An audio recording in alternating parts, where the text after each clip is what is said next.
So, kamusta po mga streetwise? Ako po si Takero Miyamoto at welcome po sa aking munting channel. So, mga kababayan, ito yung unang topic ngayon natin. Okay? So, sa hindi po nakakaalam, di ba? Ah, magpa-file na po ng kaso itong PNP natin dun po sa mga umatake sa kingdom ni Kibuloy. 'Di ba? Naalala po natin mga kababayan, 'di ba? Na itong mga pulis at saka yung SAP, 'di ba? Lumusob po ito doon po sa mismong kingdom ni Kibuloy at may mga nanlaban. May mga hawak na itak, 'di ba? Lulusubin po yung mga pulis. So yun po ay kakasuhan po ngayon ng obstruction of justice. So pag-usapan natin yan ayan ngayon, no. And then mga kababayan, no, tulad nga ng sinabi ko nga kanina, ako'y nagtataka kung bakit nalaman at kung paano nakatakas si Kibuloy dun mismo sa kingdom. Ako naniniwala ako na mayroong nagchuchu. At malaki po yung kutob po natin at may papakita akong ebidensya or reference mamaya na mukhang si Amy Marcos po talaga ito. Ang kapal ng mukha po talaga mga kababayan, no? So ngayon, no, bago natin pag-usapan si Amy Marcos sa kanya pagta-traidor, ito muna pag-usapan natin, no. So ngayon, sabi dito, no, PNP to file charges versus Kibuloy supporters for trying to attack cops. Mga kababayan, alam nyo kasi, ako'y nagtataka dito, no, sa mga kampo ng mga Duterte. 'Di ba, yung PDP laban ng mga pulpol, sinuportahan si Kibuloy. Si Duterte, si Digong, sinuportahan si Kibuloy. Si Sara Duterte, sinuportahan si Kibuloy. Si Amy Marcos, si Robin Padilla, sinuportahan si Kibuloy. Eh, ang akala ko ba ito yung gusto ninyo, mga hayop kayo? 'Di ba? Naalala niyo mga kababayan nung nagkaroon po ng hearing sa Senate, 'di ba, nung makakapirmahan na ng subpoena, sabi ng mga pro Kibuloy, ayaw daw nila pirmahan yung subpoena ng Senate kasi ang gusto daw nila idaan sa korte. O ngayon, nasa korte na ngayon yung kaso. Bakit imbis na pagsabihan ninyo yung mga pulis na sinasabi ninyong overkill, bakit hindi nyo kaya pagsabihan si Kibuloy na sumuko na? Ito yung gusto ninyo, di ba? Mga utak biya talaga to mga senador natin eh. Akala ko ba gusto ninyo idaan sa korte? Ngayon dumaan sa korte, nung arestuin na, pinoprotektahan nyo naman. Mga bobo eh. Hindi nga, seriously, mga bobo. Kung gusto nyo pala ng sa korte at para maiwasan po yung magkaroon po ng sakitan, pasukuin nyo na si Kibuloy. Baliktad yung mga utak ng mga hinayupak na to eh. So ngayon, ito basahin natin to, no? So sabi dito, okay, PNP spokesperson and Public Information Chief Colonel Jean Pajardo said that despite observing maximum tolerance during the operation, some officers were on the receiving end of water cannon attack by Kibuloy supporter. Okay? Nakita naman natin sa mga lumabas na video kung paano winater cannon yung mga kapulisan natin. Dapat nga ulihin lahat to eh. Di ba? So ito mga kababayan, malinaw dito na itong mga uto-utong miyembro ni Kibuloy na miyembro po ng kulto, ginamit lang po ito para sa human shield. Pinang human shield lang po talaga ni Kibuloy yung mga member niya. So para mas maganda mga kababayan, kaysa basahin natin to, panoorin na lang po natin yung statement po ni Colonel Jean Pajardo. Okay? Sige. Mga lumabas po ng video kung paano po winater cannon yung mga kapulisan po natin na supposedly ay mag-i-implement po ng warrant of arrest dyan po sa KOJC compound, and yet nakita nyo rin po kung paano naging makalma at kalmado po yung ating mga pulis, hindi po sila gumante at naging mahimnahon po sila dahil yun naman po ang kabilin-bilinan ng ground commander to exercise maximum tolerance. Hinayaan po nila hanggang maubos na po yung tubig ay hindi po sila gumalaw po doon, hindi po sila gumanti at hindi po nanakit. At yung Kita nyo mga kababayan yung sakripisyo ng mga kapulisan natin. Ito mga kapulisan natin mga kababayan, sumusunod lang po ito sa utos ng korte. 'Di ba? Sabi ng korte, hulihin si Kibuloy, 'di ba? So ngayon, yung PNP chief pinahuli si Kibuloy. So imbis po na lumaban kasi kung ako yan, baka pinagbabaril ko na yung mga yan eh. Isipin nyo nung winater cannon po yung mga pulis natin, inubos yung tubig bago lumusob. So maximum tolerance po talaga ito. 'Di ba? So, ewan ko lang no. para hindi na maulit, kasi ulitin ko lang, no, naiinis po talaga ako sa mga senador na utak biya.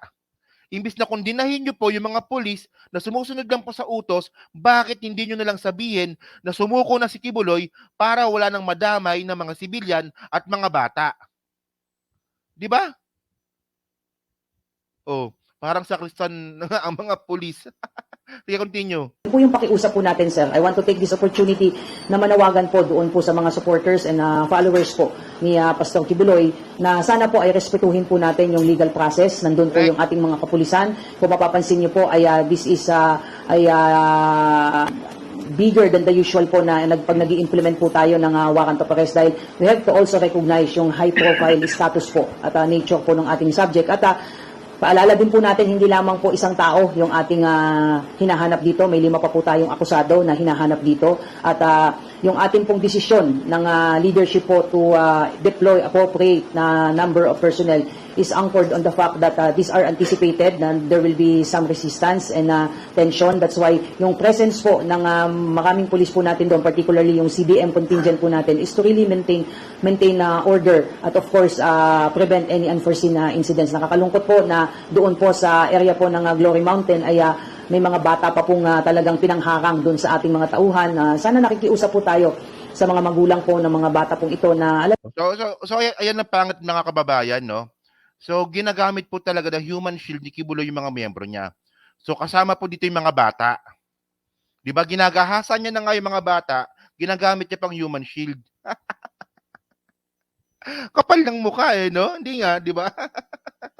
Lahanin din po natin, tayo po dapat ang unang pumoprotekta sa ating mga maliliit na anak. At kung nakikita niyo po dun sa video, ang talagang mga pinangharang ay mga bata na one way or another nasaktan. But awa po ng Diyos ay wala naman pong major injuries tayong naitala. At meron po tayong na-invite sa police station na 6 na nakalalakihan. At for your information also, inatak din po yung ating mga kapulisan doon. May 17 bolos po tayong na-recover doon na talagang sinaktan yung ating mga kapulisan pero hindi gumante. Meron pa po tayong na-recover na isang marble gun na kung yan po ay pinaputok sa ating mga kapulis, this would somehow sustain yung major injuries. Pag tumama po yon sa mata o sa katawan po ay this will cause some major injuries. At in spite of that, ay hindi pa rin po gumanti yung ating mga kapulisan dahil yun po talaga yung bilin. Maximum tolerance po tayo. Doon po, sir. O, di ba, mga kababayan, di ba? O, so ngayon, mga ka-streetwise, posibleng makasuhan nga talaga itong mga sumugod sa pulis. Oo. Pero itong mga yung sa fire truck, yung humarang sa fire truck, yung nag-water cannon, mukhang hindi. Oo. Ayan ang sabi niya dito eh. Sa mga nandoon sa KOJC compound, particularly yung nag-water cannon, ay hindi na po natin na wala na pong planong magsampa ng kaso ang PNP.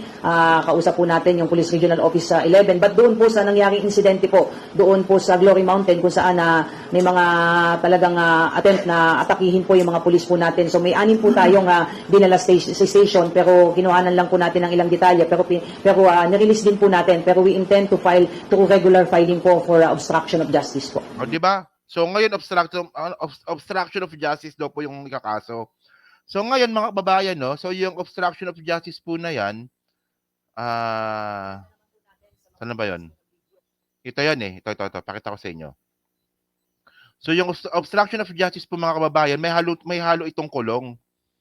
So, basahin natin to So sabi dito, okay, prison correctional, no? Prison correctional, suspension and disterio. The duration of penalties of prison correctional suspension and disterio shall be 6 months and 1 day to 6 years. Okay. So ngayon, mga kababayan, yung kaso po kasi nila nakakaharapin ngayon ng mga humarang po or nanakit dun po sa mga kapulisan para huliin nga po si Kibuloy. Ang pinakahatol dito is prison correctional. So posibleng makulong ng 6 na taon hanggang 6 na buwan hanggang 6 na taon. Okay. So sakto 'yon, magsama-sama kayo ni Kibuloy dun sa kulungan. Oo. Sakto 'yon. Hindi ko lang alam kung kaya kayong ipagtanggol ni Kibuloy ngayon na kahit ngayon si Kibuloy nga ay mayroong kinaharap na kaso. Hindi ko talaga makuha, mga kababayan eh. 'Di ba? Itataya ninyo yung buhay ninyo sa isang taong nanggagahasa ng bata? Ganyang ganyan kayo kabobo? 'Di ba? Allegedly nanggagahasa, no? Kasi nasa korte pa lang. Pero syempre umangat po yung kaso sa korte, so ibig sabihin nun may probable cause. So ganyan kayo katanga, mga miyembro ni Kibuloy. 'Di ba? Imbis na buhayin ninyo yung sarili ninyo ng mapayapa, 'di ba? At matino, sumusuporta kayo sa isang rapist. 'Di ba? Ganyan po nagagawa po ng religion. Especially po na pag ang religion po ay ginagawang kulto. Oh. So ngayon mga kababayan, meron ako nakitang interview dito, 'di ba? So nakita po natin na marami po mga senador ngayon ang kumukondina dito nga po sa ginawa nga po ng pulis tsaka ng SAP. 'Di ba? Ang sabi nga daw po overkill, 'di ba? Sinabi yan ni Robin Padilla, nagsalita rin po si Digong, nagsalita din po yung PDP Laban, nagsalita din po si Sara Duterte. Pero ang nakakaintriga dito, si Amy Marcos. Si Amy Marcos po yung nakakaintriga dito. So ngayon ito, panoorin po natin itong sinabi ni Amy Marcos. At ako'y nagulat talaga dito mga kababayan, no? Ito, pakinggan nyo to Dumaan ako sa Davao, eksakto nung araw na yon. Andun ako sa Davao at ako'y nasindak kasi Ito ngayon mga kababayan, ang nakakagulat dito, ito gusto ko makita yung yung opinion nyo dito. Ang sabi ni Amy Marcos, nung sakto daw po na huhulihin si Kibuloy dapat at nung lumusob nga daw po yung mga pulis, doon nga po sa Glory Mountain, andun daw po si Amy Marcos sa Davao City. Andun daw po siya. So bakit ka nandun? Hindi ko talaga alam kung bakit ka nandun. Kailan ba nangyari yon? June 10? June 10 ba nangyari yon? Di ba? So bakit ka nandun? Di ba? Ito, pakinggan nyo maigi aaminin ko, dumaan ako sa Davao, eksakto nung araw na yon. Andun ako sa Davao at ako'y nasindak kasi ang dami-daming SWAT, CIDG sa airport, sa Caterva, yung mga SAF batalyon.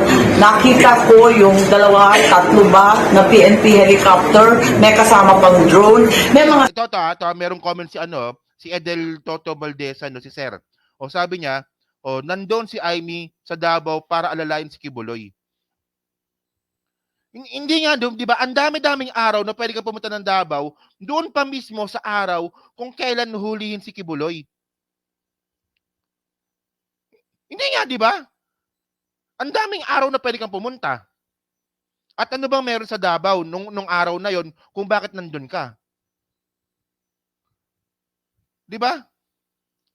So ngayon ito to. Hindi, kasama ako doon, 'di ba? Yung sinabi ni Mima na nakausap na member ng KOJC. Tatlo kami nag-uusap noon. Hindi ko lang siya ginawa ng content, 'di ba? Pero well, si Mima na ng-content noon kaya hindi na ako ng content noon. Pero ito yung pinag-uusapan natin dito mga kababayan. Mga kababayan. Bakit nandun si Amy Marcos kung kailan hulihin si Kibuloy? Naniniwala ba kayo na coincidence 'yon? Naniniwala ba kayo? At ako no, naniniwala rin ako mga kababayan na si PBBM po ang ating presidente mabait at nagtitiwala pa rin ito kay Amy Marcos. 'Di ba? At posible na ito lang no, ano lang parang tsuri ko lang to no, na posible na may nabanggit itong si PBBM na posible nang hulihin si Kibuloy sa ganitong date. At sakto nandun din po si Amy Marcos ng madaling araw. Madaling araw. Madaling araw hinuli si Kibuloy, madaling araw dapat hulihin si Kibuloy, andun din po si Amy Marcos ng madaling araw. 'Di ba? Walang yan to, no? Natakot pa daw siya. Actually, kung merong nakakatakot dito, mas nakakatakot ka. Ang haba na nga ng baba mo, ang pangit mo na nga, sinasabuhay mo pa, inuugali mo pa. Sabi ni Papa Cho, tangina, di ba? Hindi coincidence yan. 'Di ba? Andun ka para magbantay kay Kibuloy? Sa mismong araw na yun at sa mismong oras na yun, nandun ka?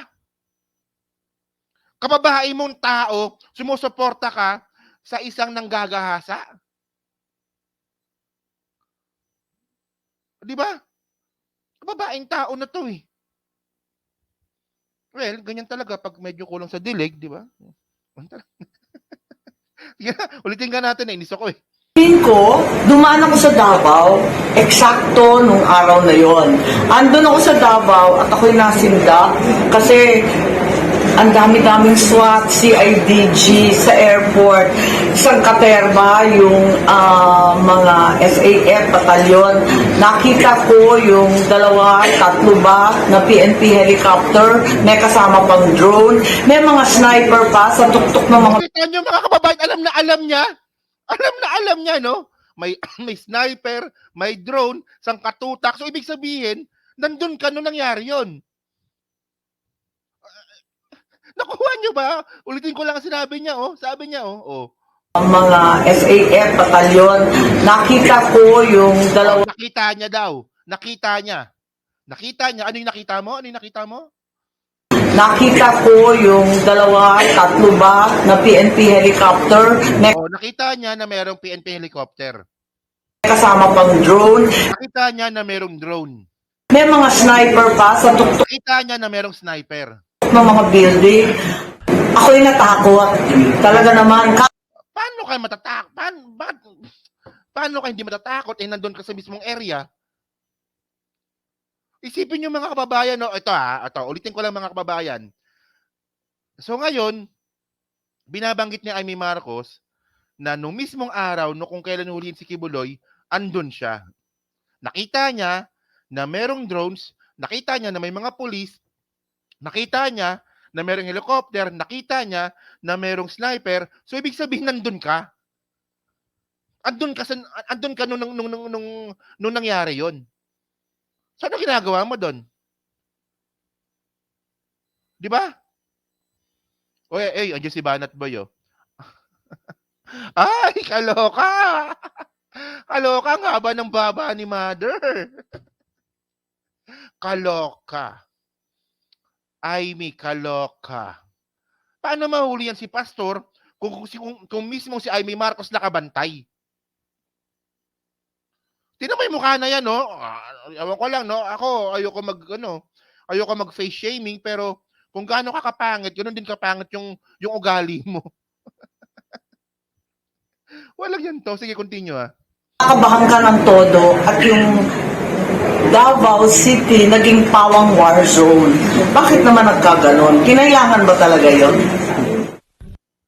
O, kailangan talaga yon. Di ba kailangan talaga yon? Kasi si Kibuloy po, may mga armas, may mga goons, may mga miyembrong kulto. So, kailangan po talaga na magpakita po ng puwersa para may pahuli si Kibuloy. Ang problema ng laban. I think it's AI generated. AI generated, no? Uy, galing SMNA itong balita na to, no? Kaya hindi AI generated yan. Pero mga kababayan, no, ang gusto ko lang itanong sa inyo, bakit alam na alam ni Amy Marcos yung nangyari? So, kasi ang sabi niya nga, nakita niya. So, bakit siya nandun? So, kasi, ibig sabihin nun, ewan ko lang kung mag-agree kayo sa akin. Ibig sabihin nun, kaya ka nandun at nakita mo lahat kasi alam mo na huhulihin na si Kibuloy. Alam mo. Kasi masyadong detalyado eh. So, ano ba? Ikaw ba yung chuchu? Ikaw ba yon? Ikaw ba yung traidor? Walang yan talaga to, no? Kumampi sa rapist. Hindi ka makababayan. Sumakit ang ulo ko dito nung napanood ko tong interview na to. Sumakit ang ulo ko. Kasi sakto, kung kailan huliin si Kibuloy, nandun si Amy Marcos, at kung ano yung mga nangyari, alam na alam ni Amy Marcos at sinabi niya na nandun siya. So, ibig sabihin nun, alam mo talaga. Di ba? Ay, Diyos ko, ewan ko ba, no? So, and then, mga kababayan, Okay. Alam nyo kasi, di ba? Ito yung nakakatawa dito eh. Isa po si Amy Marcos sa mga nagbanggit nito. Ito, nakuha ko tong thumbnail na to sa sa Impact Leadership. At actually sinabi niya naman talaga to, no. So sabi ni Amy Marcos dito, no, kasi ito yung ito yung tungkol nga po sa pagpirma nga po ng subpoena para nga po ipahuli si Kibuloy ng Senado. So sabi ni Amy Marcos dito, no, ayoko nang makaladkad pa ang Senado sa mga usapin na talagang tinatalakay na ng korte. Para sa akin, huwag niyong gamitin ang Senate, hindi maayos yung ganon. Oh, so ngayon, ang isa sa mga reason kung bakit hindi po pinirmahan ni Amy Marcos yung subpoena ng Senado kasi nga hindi daw po ito korte. Yung Senado daw po ay hindi daw po korte. O yun naman pala eh. Hindi naman pala korte yung Senado. Eh ngayon, yung kaso ni Kibuloy, nasa korte na. O, imbis na kundinahin mo yung operation ng police, bakit hindi mo kundinahin si Kibuloy na ginagamit yung mga bata, yung mga matatanda para human shield, and then pasukuin mo na lang para hindi na magkagulo. Ano ba? Ano? Malaki ba yung kay Kibuloy? Malaki? Laki ba? Laki? Laki, no? Mas malaki ba sa baba mo? Hindi nga mga kababayan, di ba? Tama naman, di ba? Ito yung gusto ninyo dati eh. Oh, gusto ninyo idaan sa korte. O ngayong nasa korte na, bakit nyo naman inaharangan yung mismong procedure para mapunta na sa korte si Kibuloy? Sala sa init, sala sa lamig kayo eh. Oh, 'di ba? Tama, 'di ba? Well, para hindi na mangyari ulit 'to, yung sinasabi ninyong pang-aharas, yung overkill na 'yan, pasukuin niyo na lang. Para tapos na yung usapan. 'Di ba? And then, yan so sakto na dyan si Ma'am Cheryl Santamaria na kahit may conflict ay nandito nanonood sa atin. So yun mga kababayan, no? So dyan po sa 900 po na nanonood, so hindi pa po nakakapag-like, palik na lang po ng video po na to, dyan po sa Team Replays, ano nga po masasabi nyo nga po dito sa content natin ngayon? Kayo ba naniniwala ba kayo na posibleng may chance, may posibilidad na si Amy Marcos po talaga yung nagchuchu para patakasin si Kibuloy? Di ba? Gusto ko malaman sa comment section na sa Team Replays kung kayo ba naniniwala kayo or nag-agree din ba kayo na may kinalaman talaga si Amy Marcos para makatakas si Kibuloy. Kasi, di ba, pinanood na natin kanina, detalyado masyado, at parang hindi naman coincidence na nandun ka na sa mismong pangyayari kung kailan po huhulihin si Kibuloy. At doon ka sa tamang lugar at sa tamang oras. Di ba? So yun mga kababayan, so comment lang po sa baba at binabasa ko pong lahat yan. And then mga ka-streetwise, next topic po tayo. Next topic tayo.